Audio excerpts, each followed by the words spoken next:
So next up is Eliza. Hello, make some noise, make some noise. Thank you. I'm back. Sorry. Again, welcome to the event. Thank you, MCs. That was great. I am here to tell you a story, and it goes a little something like this. Louder? Is this better? Okay, yelling? All right, I'm yelling. I'm doing the best I can. No. Cool, great, awesome.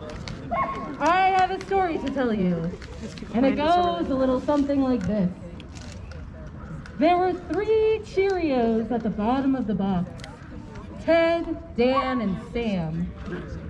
They each wanted to get to the top of the box because that's where the pinnacle of white supremacist leadership is. Oh, sorry, I mean the Cheerio party.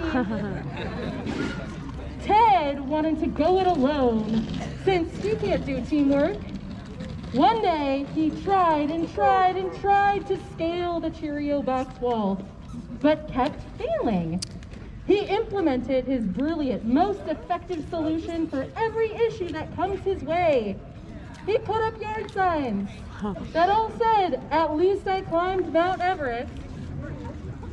Sam was swiping through Grindr when he came across Dan's profile. Odd though, he's way out of Sam's age range. Sam griped to Dan about how if Ted joined them, they would be an unstoppable force to scale the wall and reach power, fame, and fortune. Excuse me, it's really hard to yell without cracking. Per exclusive invitation, Sam, Dan, and Ted met at the Cheerio McMinimans over some tall, frothy glasses of milk. "Think of all the underage aides up there," Sam exclaimed, "and all the reinforced security from the increased CPD budget." That's Cheerio Police Bureau budget. Thank you. I wrote that myself. All right, Ted succumbed. "I'll do this with you too if you promise to get me into the governor's office." "No problem," they cheerioed. Thank you. The very next morning, the 3 rose with the sun and strapped on their climbing gear. "Are y'all triplets or something?" asked the guide at the base. We get that all the time," Ted said. At exactly 8 a.m., they started climbing the Cheerio box wall. No more than a quarter into their journey, Ted's phone buzzed uncontrollably. "Help! I'm being attacked on Twitter!" he shouted as he flailed and whimpered. In the heat of his tantrum, Ted dropped his phone and it tumbled down to the very base where they started. "We have to go back! How will I keep in touch with my new hot, totally not paid off GF?" "Ted, Eddie, Davis!" The 2 shook rich little Ted until he stopped crying. "Let's go down and get your phone," they cooed. The 3 Cheerios scrambled down the rocks and retrieved the device. "I can't be heckled!" Ted screamed. Okay, let's call it a day and try again tomorrow," said Dan. The very next morning, the 3 rose with the sun and strapped on their climbing gear. "Are y'all working in the best interest of the city or just profiting off of our suffering?" asked the guide at the base.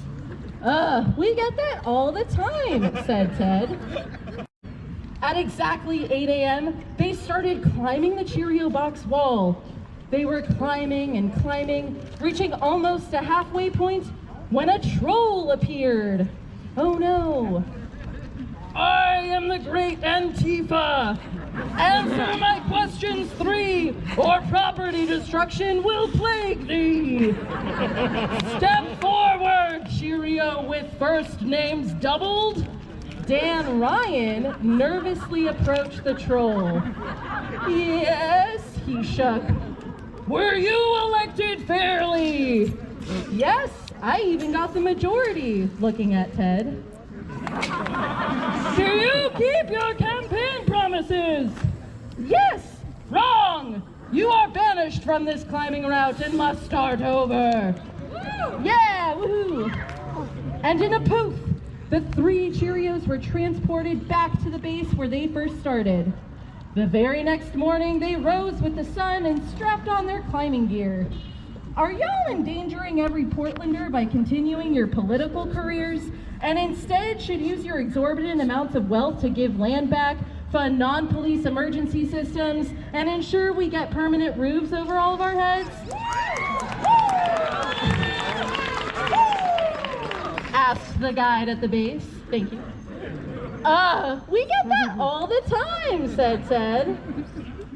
At exactly 8 a.m., they started climbing the Cheerio box wall.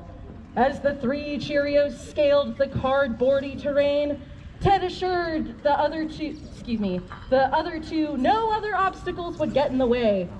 I used $150,000 from my More Money, Less Problems fund to pay off anyone trying to stop us. Hooray! They cheerioed. The 3 climbed and climbed, sweating and forming blisters turning into calluses, upwardly failing as their white male privilege rocketed them towards the top. Their little Cheerio fingers clung to the edge of the box, and they hoisted themselves into the biggest and loudest party they could have ever imagined. They made it! Boo! As they entered, they were relieved when they refused to mask up and no one gave them grief. Boy, I sure am thirsty, Sam said. Yeah, me too, said Ted. Just then, he saw the cutest girl Cheerio. Hey, you look like my ex-wife. Oh, you look like a war criminal, she retorted. Can I get you a drink? Where do I get in line for some punch? Slowly backing away, she shouted over the music, oh, honey, there is no punchline. Thank you.